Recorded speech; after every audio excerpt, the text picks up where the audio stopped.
తమిళనాడులోని అత్యంత పవిత్రమైన క్షేత్రాల్లో ఒకటి కుంభకోణం.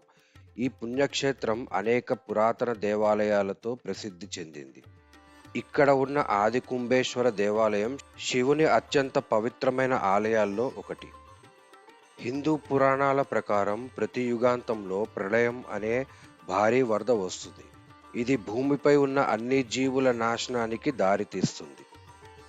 ఆ సమయంలో బ్రహ్మదేవుడు సృష్టి బీజాలను, వేదాలను మరియు అమృతాన్ని ఒక కుంభం అనగా కలశంలో ఉంచి రక్షించాడు. ఆ కుంభం జలాల్లో తేలుతూ దక్షిణ దిశగా ప్రయాణించి ఇప్పటి కుంభకోణం ప్రాంతానికి చేరుకుంది.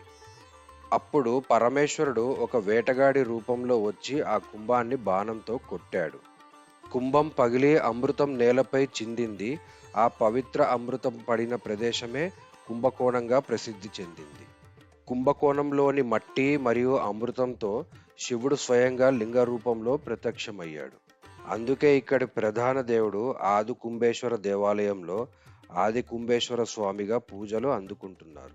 అమ్మవారు ఇక్కడ మంగళాంబికా దేవిగా దర్శనమిస్తారు.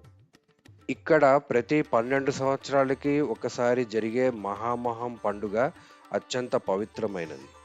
ఈ సమయంలో దేశమంతటి నుంచి లక్షలాది భక్తులు వచ్చి మహామహం కోనేరులో స్నానం చేస్తారు. ఈ కోనేరులో గంగా, యమున, గోదావరి, సరస్వతి వంటి పవిత్ర నదుల శక్తి ఉందని విశ్వాసం. కుంభకోణం క్షేత్రం శివుని దివ్య మహిమలతో నిండిన పవిత్ర స్థలం. ఈ క్షేత్రాన్ని దర్శించిన వారికి పాపాలు తొలగి పుణ్యం లభిస్తుందని భక్తులు నమ్ముతారు. అందుకే జీవితంలో కనీసం ఒకసారైనా ఈ మహాపుణ్యక్షేత్రాన్ని ప్రతి భక్తుడు తప్పకుండా దర్శించాలి.